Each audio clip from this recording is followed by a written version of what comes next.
The 16th most common question asked about Islam is that why does Islam do injustice to women by only allowing 50% of the share given to the male counterpart? That why do women in Islam inherit only half what is inherited by the male counterpart? It's injustice to them. This is the 16th most common misconception. As far as inheritance is concerned, the Quran speaks about inheritance in several places.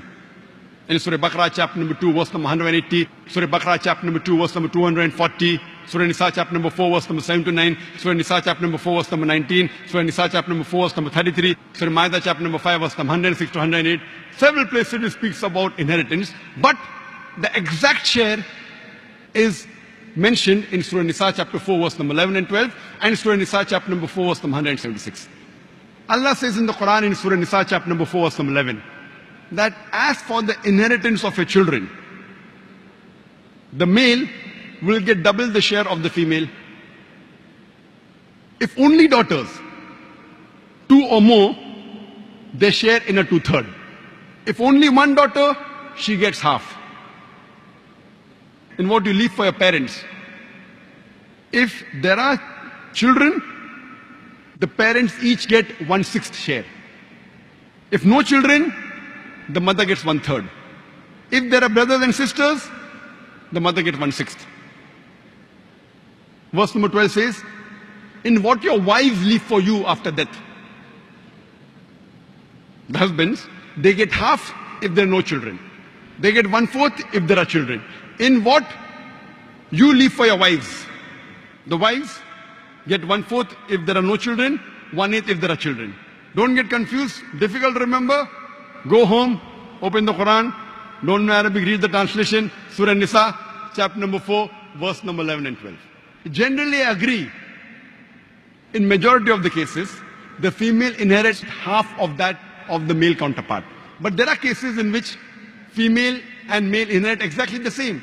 As I mentioned, if the person who has died has children, mother and father both get 1/6.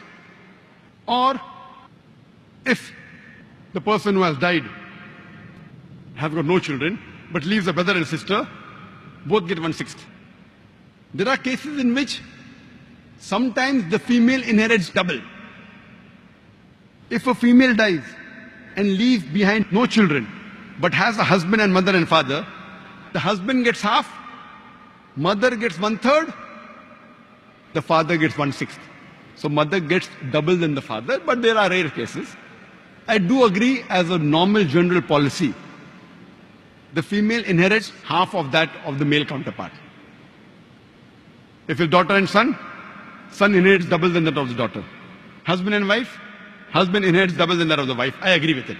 What is the logical reason?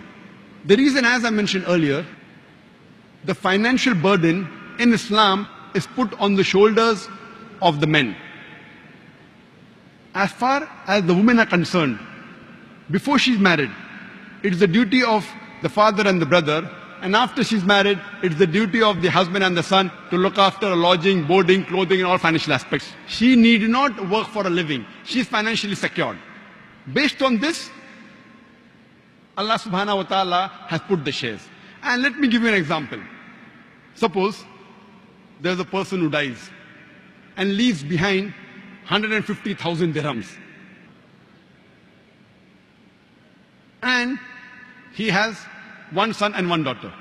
After giving the shares of the wives and the other relatives, if 150,000 dirham are remaining from his inheritance, and he has one son and one daughter, the son will inherit 100,000 dirhams, and the daughter will inherit 50,000 dirhams. Now I'm asking a question.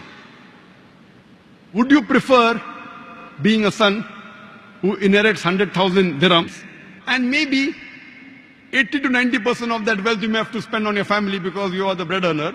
Or would you prefer inheriting 50,000 dirhams and keeping everything for yourself, not even spending a single dirham on anyone else? So logically but naturally you prefer inheriting 50,000 dirhams and not spending a single dirham on anyone else, rather than inheriting 100,000 dirhams and spending 80%, 90%, 100% of it on looking after the other members of the family. That's the reason Allah subhanahu wa ta'ala is just. If He would have given both of them equal share, then I would have to give a talk on men's rights in Islam. Then the men would object. What kind of religion is this? We have to look after the family, and when we inherit equal. So Allah subhanahu wa ta'ala sees to it that is just with everyone. Allah says in Surah Nisa, chapter 4, verse number 40. Allah subhanahu wa ta'ala is never unjust in the least degree.